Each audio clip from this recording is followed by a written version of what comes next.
الصلاة والسلام عليك يا حبيبي يا رسول الله. صلاة تشفع بها لي عند الله. ازيكم عاملين ايه؟ يا رب تكونوا بخير. يوم جديد مع وصفة جديدة. صباح الفل عليكم. النهاردة الجمعة، مش عارفة الفيديو ده اصلا هيوصل لكم امتى او هحمله امتى. انا بقالي فترة ما حملتش معاكم حاجة او ما عملتش فيديوهات. والله عندي كذا فيديو محطوطين على التليفون، بس يعني الحمد لله. آه هحاول انا اظبط الدنيا كده وابتدي اعمل فيديوهات تاني. بس يعني تيجي ظروف كده، حاجات بتعطلني، فالحمد لله. يلا نصلي على النبي كده يا جماعة. والنهاردة هقول لكم كان عندي حمص عامل امبارح، قلت ما نعمل فطار مع بعض. فيديو النهاردة قصير جدا. قلت ما نعمل فيديو مع بعض ونبتدي نعمل الطعمية بالحمص.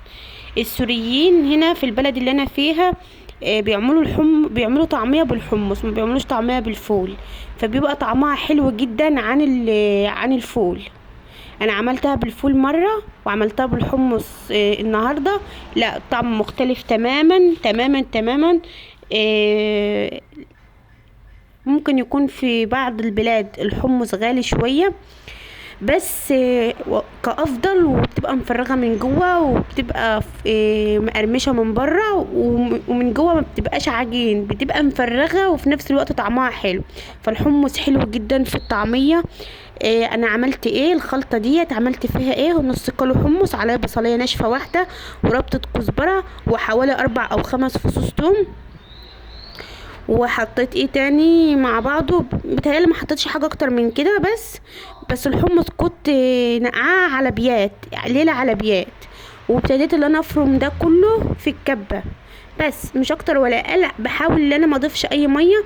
دي الحته اللي اتفرمت قوي، فرمتها يعني فرمتها فرمتين 3. ابتديت احط عليها كمون وابتديت احط عليها بابريكا وكمون وبيكربوناتو. حطيت يعني حاجة لا تذكر من بيكربوناتو الصوديوم. آم، والكربوناتو متوفر في اي مكان، ما نكترش منه. أنا حطيت يعني ما يكملش ربع معلقة على على الحتة اللي انا فرمتها قوي. ده هعملها دلوقتي كفطان، وده الباقي يعني بوريهولك اللي هو لسه عايز يتفرم كمان فرمة. هبتدي اريح الكبة بس شوية وابتدي افرم الباقي. دي فوطة كنت حطاها عم اعمل عليها اما اعمل عليها الطعمية.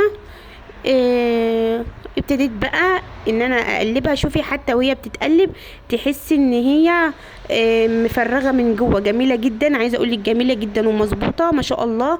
من احلى الطعميات اللي انا عملتها هي الطعميه دي، ما شاء الله، ولا حول ولا قوه الا بالله، جميله. ابتديت بقى ان انا احضر الفطار بتاع النهارده، وقلت اخرط برنجانية وقرنين شطة. واعمل دقة بتوم دي كام فص توم كده، بحطهم في بتاع زي الهون كده عندي. ابتدي افرمهم واحط عليهم ملح وبس كده، بتبقى دقة جميلة جدا. برشها بقى على السلطة وعلى البرنجان.